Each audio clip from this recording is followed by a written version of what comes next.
أعوذ بالله من الشيطان الرجيم. بسم الله الرحمن الرحيم. ومن أحسن قولا ممن دعا إلى الله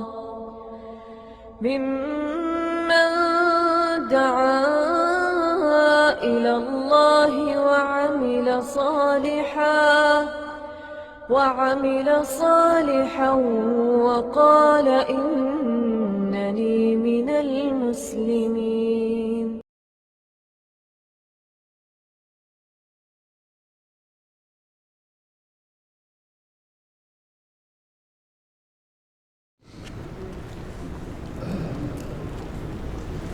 اب سوال و جواب کا سیشن ہے۔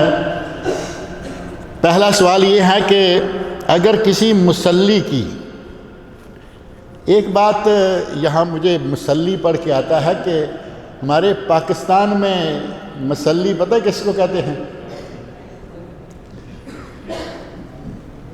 پاکستان میں مصلی یہ جو گندگی صاف کرنے والے ہیں ان کو کہتے ہیں۔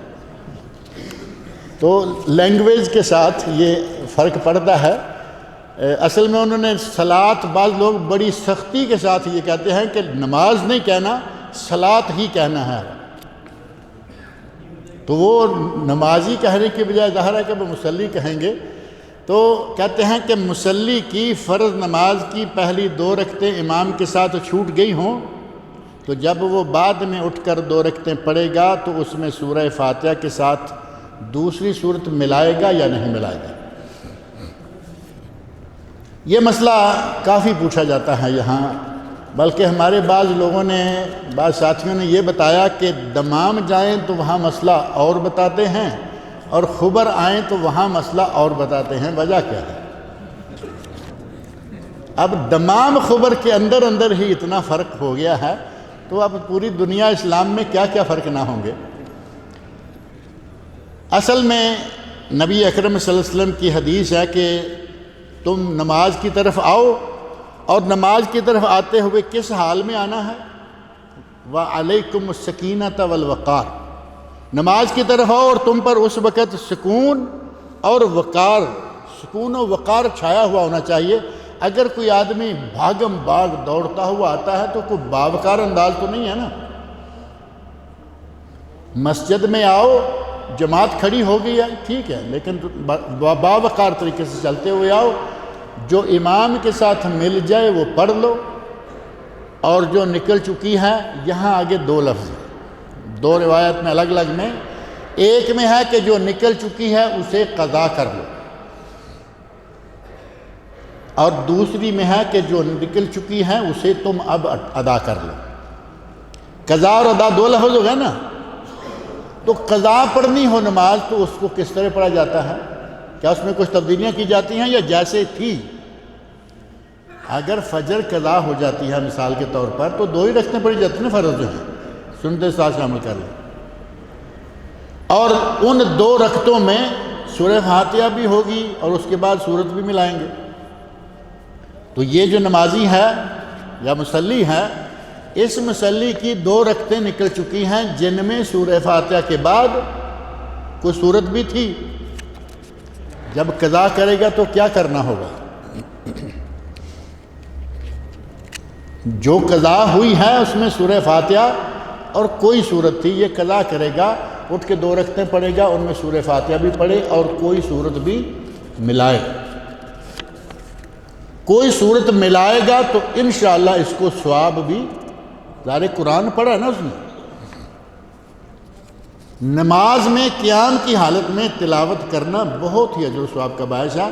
سورہ فاتحہ ہو گئی اور ساتھ ہی اس نے ایک سورت بھی پڑھ لی، اس کا ثواب بھی انشاءاللہ ملے گا۔ اور جو روایت ہے کہ ادا کر لے، جو نکل گئی ہے اس کو اٹھ کے ادا کر لے، وہ اٹھ کے سورہ فاتحہ پڑھے، پھر دوسری رکعت کے لیے اٹھتا ہے سورہ فاتحہ پڑھے، دونوں کو میں سورہ فاتحہ پڑھ کے رکوع چلا جائے، اس کی نماز بالکل صحیح ہے۔ اور یہ صرف اسی جگہ نہیں، یہ بات بھی ذہن میں رکھیں کہ کوئی بھی نمازی جب بھی چاہے صرف سورہ فاتحہ پڑھ کے رکوع کر لے، اس کی رکعت شمار ہو جائے گی۔ ایک تو ہے نا یہ حالت، ایک ہے کہ کوئی مجبوری ہے، کہیں بہت جلدی ہے، جلدی کام کو سمیٹنا ہے، کوئی مجبوری نہیں، کوئی جلدی نہیں، کوئی امام سے چھوٹا ہوا نہیں، بلکہ مطلقاً اس نے اٹھ کے سورہ فاتحہ پڑھی، رکوع چلا گیا، اس کی رکعت ہو جائے گی۔ اور سورۃ الفاتحہ باقی تمام صورتوں سے کفایت کر جاتی ہے، سورۃ فاتحہ سے دوسری کوئی صورت کفایت نہیں کرتی۔ یاسین پڑھے اٹھ کے، اللہ اکبر کیا، سبحانک اللہم و بحمدک، یاسین شروع کر دی۔ یاسین تو 4-5 رکوع ہے نا ہمارے، جو رکوع کہتے ہیں، لیکن سورہ فاتحہ نہیں پڑھی، کیا اس کی رکعت ہو جائے گی؟ یہ ذرا جواب تھوڑا جان سے دیا کریں یار، ماشاءاللہ اتنی بڑی تعداد بیٹھی ہوئی ہے۔ تو اس کا معنی یہ ہوا کہ سورہ فاتحہ کفایت کر جاتی ہے اور دوسری کوئی صورت اس کی جگہ پہ کام نہیں دیتی۔ اسی بنیاد پر اس کا، کیونکہ اسی کا نام سورہ فاتحہ کا ایک نام کافیہ بھی ہے، کافیہ کفایت کر جانے والی، یعنی سورہ فاتحہ کافی ہے، قیام میں سورہ فاتحہ پڑھ لے، رکوع چلے جائیں، آپ کی نماز ہو جائے گی۔ تو یہ دونوں طریقے جائز ہیں، اور میرے نزدیک اگر سورہ فاتحہ اور کوئی سورت پڑھتا ہے تو انشاءاللہ اس کو ثواب زیادہ ملے، کیونکہ اس نے ساتھ ایک سورت بھی پڑھی ہے، جائز دونوں ہیں۔ ائمہ کرام کے پاس اگر تمام نصوص نہیں پہنچی تو کیا اس وقت دین ان تک مکمل نہیں پہنچا؟ آپ صحیح سمجھے ہیں، ائمہ کرام اگر صرف 4 ہی کی گنتی آپ کریں گے تو مان لیتے ہیں کہ فی الحال 4 تک ہی محدود رکھتے ہوئے بات کر لیتے ہیں۔ پہلے امام ان میں سے ہیں امام ابو حنیفہ رحمۃ اللہ علیہ، اس وقت تک ابھی جمع و تدوین حدیث کا کام اچھے پیمانے پر نہیں ہوا تھا۔ احادیث تھیں لوگوں کے پاس، دنیا میں پھیلے ہوئے، تابعین، تبع تابعین، اور امام صاحب رحمۃ اللہ علیہ خود تبع تابعین میں آتے ہیں۔ یہ تو شاید آپ کے علم میں ہوگا، یہ ہماری وہ جو جماعت ہے، بلکہ ہماری نہیں، ان کی جماعت جہاں امام صاحب کی، وہ تابعی ثابت کرتے ہیں کہ امام صاحب تابعی تھے، جبکہ صحیح تاریخی روایات کی روح سے امام صاحب تبع تابعین میں ہیں۔ وہ تبع تابعین میں ہوں یا تابعین میں ہوں، ہمیں کوئی ان سے نہ دشمنی ہے الحمدللہ، نہ کوئی یہ غرض ہے، لیکن جو حقیقت ہے وہ حقیقت ہے۔ امام صاحب کے زمانے تک احادیث کا مجموعہ کچھ زیادہ جمع نہیں ہوا تھا۔ ان کے دور کے بعد دوسرا سلسلہ آیا امام مالک رحمۃ اللہ علیہ کا۔ خود امام مالک رحمۃ اللہ علیہ کی بہترین کتاب ہے موطا امام مالک، مشہور کتاب ہے۔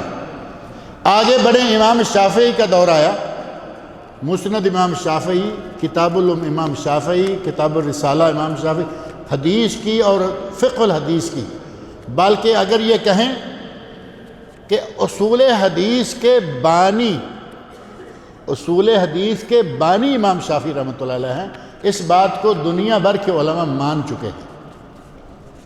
اور ان کے بعد جب امام احمد بن حنبل رحمۃ اللہ علیہ کا زمانہ آیا تو احادیث کی جمع و ترتیب بڑے اعلیٰ پیمانے تک پہنچ چکی تھی، حتیٰ کہ مسند امام احمد کے بارے میں مشہور نا 40,000 حدیثوں کا مجموعہ، 40,000 سے احادیث کم و بیش بھی مان لیں کوئی بات نہیں، لیکن بہت بڑا مجموعہ ہے۔ آج کل سعودی عرب میں غالباً 40 جلدوں میں وہ کتاب چھپی ہے، 40 والیوم۔ تو جیسے جیسے وقت گزرتا گیا جمع و تدوین حدیث جو ہے وہ اعلیٰ پیمانے پر ہوتی گئی۔ ایک آدمی کے پاس یک مست 40,000 حدیثیں ہیں اور دوسرے آدمی کے پاس 14، 15، 40، 400 یا 4,000 بھی مان لیتے ہیں، کیونکہ حدیث کم کا نام لیا جائے تو ہمارے بھائی ناراض ہو جاتے ہیں، کہتے ہیں جی ہمارے امام کے لیے کہتے ہیں۔ محدثین کرام نے انہیں کہا مسکین فی الحدیث، شیخ صاحب مسکین فی الحدیث، محدثین نے کہا، کیونکہ آپس میں بڑے بڑے لوگ بڑی بڑی باتیں کرتے ہیں، ان کی آپس میں جاتی ہیں۔ ہم صرف میں بتا رہا ہوں کہ حدیث کے معاملہ میں سب سے کم تر حدیث کن کے پاس تھی؟ امام ابو حنیفہ رحمۃ اللہ علیہ کے پاس، اس وقت تک ابھی جمع نہیں ہوئی تھی۔ اور ان چاروں ائمہ میں سے حدیث سب سے زیادہ جس کے پاس تھی وہ امام احمد بن حنبل رحمۃ اللہ علیہ۔ تو جب ان کے پاس نصوص جمع نہیں ہوئی تھی تو یہ ہم نہیں کہہ سکتے نا کہ دین کامل نہیں ہوا تھا، ان کے پاس جمع نہیں تھی۔ ان کے تھوڑی دیر کے بعد ہی جو آنے والے ہیں ان کے پاس ساری نصوص جمع ہو گئی۔ مطلب یہ ہوا کہ دین اس وقت کامل ہو گیا تھا جب نبی صلی اللہ علیہ وسلم حجۃ الوداع کے لیے میدان عرفات میں موجود تھے۔ اس دن یہ آیت نازل ہوئی، الیوم اکملت لکم دینکم واتممت علیکم نعمتی ورضیت لکم الاسلام دینا۔ دین مکمل ہو چکا تھا لیکن اس کی تعلیم ان کے پاس مکمل نہیں ہوئی تھی، تعلیمات پہنچی نہیں تھی ان لوگوں کو۔ کہا جاتا ہے کہ ایک بوڑھی عورت نے ایک عالم دین سے مسئلہ پوچھا تو انہوں نے پوچھا کہ قرآن و احادیث سے بتاؤ یا امام مالک کا فتویٰ بتاؤ۔ بوڑھیا نے کہا کہ اچھا قرآن و حدیث سے بتاؤں یا امام مالک کا؟ میں بتاؤں ہوگا۔ بوڑھیا نے کہا کہ امام مالک کا فتویٰ بتاؤ کیونکہ وہ ہم سب سے قرآن و حدیث کو بہتر سمجھتے تھے۔ کیا یہ موقف صحیح ہے؟ یہ موقف اس لیے صحیح نہیں ہے کہ چاہے کسی بھی امام کی تعلیمات کے تاحتاب چل رہے ہیں، اصل اسلام کا مصدر منبع اسلام کیا ہے؟ اسلام کے سرچشمے اصل کیا ہے؟ کتاب اللہ اور سنت رسول۔ یہ بات آج تک بھی چلتی آ رہی ہے کہ بعض لوگ آج بھی سوال کرتے ہیں اور کہتے ہیں جی ہم چونکہ فقہ حنفی کے ماننے والے، ہمارے پاک و ہند میں یہی ایک زیادہ تر فقہ چلتی ہے۔ شافعی تو مٹھی بھر ہیں، بٹکل میں تھوڑے سے ہیں اور کیرلا میں ہیں، باقی تو سارا ہندوستان پاکستان حنفیوں سے بھرا ہوا ہے۔ کہیں کہیں کوئی وہابی بھی ہیں۔ ہندوستان پاکستان میں وہابی ہیں یا نہیں؟ دیکھو پھر وہی بات جو میں کہہ رہا تھا کہ کوئی آواز نہیں آتی۔ آپ سارے لگتا ہے وہابی ہیں لیکن اپنے وجود کو ثابت کرنے کے لیے تیار نہیں ہیں۔ مسئلہ جو ہے آج بھی کبھی کبھی ایسے مسائل پڑھنے کو ملتے ہیں، سوال کرتا ہے جی مجھے فقہ حنفی کی روشنی میں جواب چاہیے، اور ایسے لوگ موجود ہیں کہ وہ واقعی فقہ حنفی کی روشنی میں جواب دیتے ہیں، وہ ادھر ادھر نکلتے ہی نہیں، جبکہ جواب دینا چاہیے کتاب و سنت کی روشنی میں۔ ترکت فیکم شیئین، اور ایک روایت میں ہے ترکت فیکم امرین، میں تم میں دو چیزیں چھوڑ کے جا رہا ہوں۔ اس میں فقہ حنفی کا ذکر آتا ہے، شافعی کا آتا ہے، مالکی کا آتا ہے، حنبلی کا، کسی کا بھی نہیں آتا۔ وہاں صرف دو چیزوں کا ذکر ہے، کتاب اللہ سنت رسول صلی اللہ علیہ وسلم۔ کسی سائل کے سوال کا جواب دیں تو کتاب و سنت کی روشنی میں دیں۔ کتاب و سنت سے مسئلہ ثابت نہیں ہو رہا، اجتہادی مسئلہ ہے، تب جا کے کسی امام کی باری آتی ہے کہ کسی امام کی رائے رکھیں۔ جب قرآن موجود ہے، حدیث موجود ہے، تو پھر آپ ان کو چھوڑ کر ادھر ادھر کیوں بھٹکتے پھرتے ہیں؟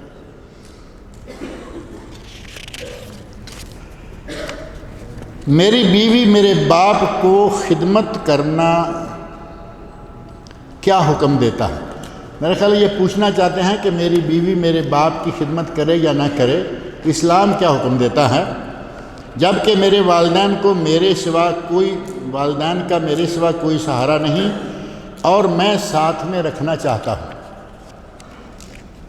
پہلی بات اور صحیح تر بات یہ ہے کہ بیوی کے فرائض میں سے یہ تو نہیں ہے کہ وہ اپنے ساس سسر کی خدمت کرے، بیوی کے فرائض میں یہ نہیں، اس کو ایک طرف رکھ دیجئے۔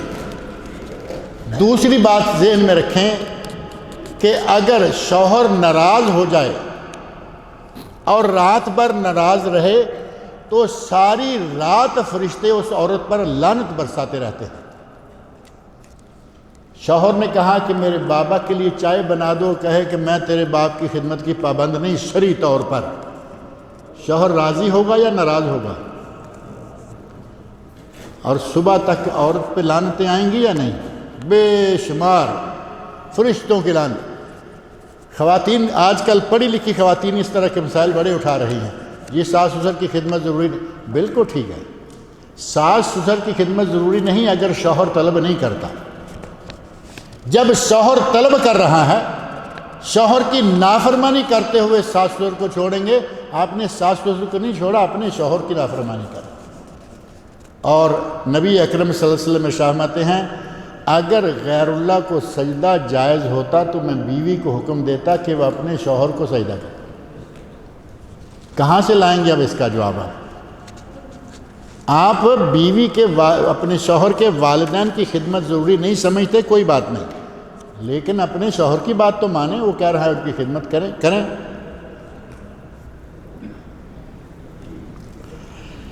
کیا بغیر اذان کے نماز ہو جائے گی؟ نماز تو ہو جائے گی، لیکن اگر کوئی اکیلا بھی کیوں نہیں، نبی صلی اللہ علیہ وسلم فرماتے ہیں آدمی اکیلا ہو، جنگل میں ہو، تب بھی وہ اذان کہے اور کوئی نہیں سنے گا تو جتنے درخت، پتھر، ریت کے ذرات سنیں گے وہ سارے اس کے لیے قیامت کے دن گواہی دیں گے. اور کیا چاہیے؟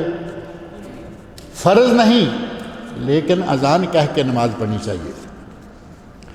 آج کے انڈیا کے جو حالات ہیں ان میں ایک مسلمان کا کیا رد عمل ہونا چاہیے؟ ابھی تک آپ یہ طے نہیں کر پائے کہ مسلمان کا رد عمل کیا.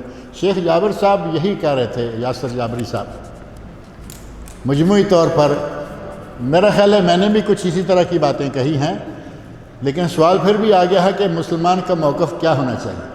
مسلمانوں کا موقف کہاں سے اور تلاش کریں گے آپ؟ مسلمانوں کو چاہیے کہ مل جائیں، اپنے علماء کرام کے ساتھ لگ جائیں، اور علماء کرام کو چاہیے کہ وہ مل جائیں، ایک جماعت ہو کر ان کے سامنے کھڑے ہو جائیں. وہاں کچھ انشاءاللہ تعالی مشکل پیش نہیں آئے گی. بیمہ پالیسی جائز ہے یا نہیں؟ بیمہ، انشورنس، تامین جو ہے وہ جائز نہیں ہے، کیونکہ تامین ہے گیمبلنگ، جوا. سود اور جوا ملا کے انہوں نے یہ تامین کا سلسلہ یا بیمے کا سلسلہ جب وہ شروع کیا ہے، یہ جائز نہیں ہے. کئی لوگ اگر کہیں نا کہ یہ جائز نہیں تو جٹ سے کہہ دیتے ہیں جی اس وقت تک گاڑی تمہارے نام نہیں ہوگی جب تک تم بیمہ نہیں کراؤ. جو چیزیں آج کسی حکومت نے ضروری کر رکھی ہیں اور آپ وہاں رہ رہے ہیں، وہ ہماری ذمہ داری تو نہیں رہی نا. آپ سارے ذرا ایک آواز میں مجھے بلند آواز سے کہیے، کیا فوٹو بنوانا جائز ہے نا؟ کتنا اچھا فتویٰ ہے آپ کا، صاف ستھرا.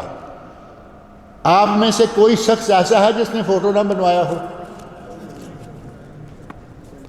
اسی طرح گاڑیوں کی انشورنس حکومت کا فیصلہ ہے، لیکن اب میں کہوں کار انشورنس حکومت کا فیصلہ، لائف انشورنس میرا فیصلہ، اور وائف انشورنس وہ بھی آپ کا فیصلہ.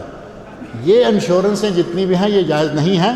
اگر آپ اس کو مثال کے طور پر پیش کریں کہ یہاں گاڑی کی انشورنس کرانی پڑتی ہے، میڈیکل انشورنس آئی ہے، حکومت کے فیصلے ہیں، اس میں ہماری کوئی ذمہ داری نہیں بنتی. کہتے ہیں اگر بکری ذبح کریں اور اس کے پیٹ میں سے بچہ نکلا تو کیا کریں؟ وہ بچہ حلال ہے. ماں کا ذبیحہ ہی بچے کا ذبیحہ ہے، اور اس کا گوشت بھی آپ کے لیے اسی طرح حلال ہے جس طرح کہ اس کی ماں کا حلال ہے. اس میں کوئی ایسا مسئلہ نہیں ہے.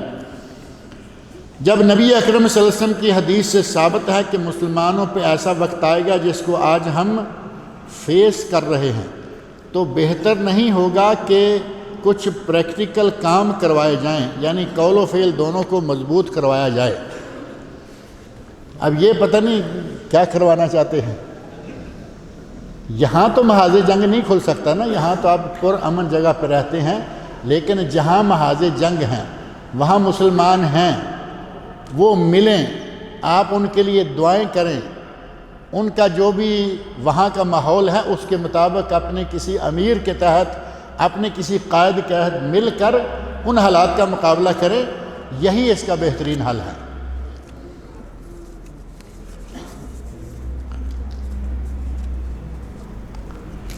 اگر غلطی سے فی البدی تقریر میں الفاظ کے چناؤ سے غیر اخلاقی لفظ نکل جائے جس سے نبی صلی اللہ علیہ وسلم کی گستاخی کا پہلو نکلتا ہو تو اس پر گناہ ہوگا یا نہیں؟ ایسے آدمی کو توبہ کر لینی چاہیے، معافی مانگ لینی چاہیے اللہ رب العزت سے، چونکہ فی البدی تقریر میں غیر ارادی طور پر اور غیر ارادی طور پر تو اللہ رب العزت نے قرآن کریم میں فرمایا لا یؤاخذکم اللہ باللغو فی ایمانکم، اللہ تمہاری لغو قسموں پر تمہیں نہیں پکڑے گا۔ کچھ لوگوں کی عادت ہے نا، قسم ہے قسم ہے قسم ہے، وہ پتہ بھی نہیں کہ میں قسم کھا رہا ہوں۔ اگر غیر ارادی طور پر کوئی کام ہو جاتا ہے تو اس پر انشاءاللہ پکڑ نہیں، لیکن جیسے ہی ہوش آ جائے کہ مجھ سے کوئی گستاخی ہو گئی ہے، فوراً اللہ کی طرف رجوع کرے، اللہ تعالیٰ سے معافی مانگے۔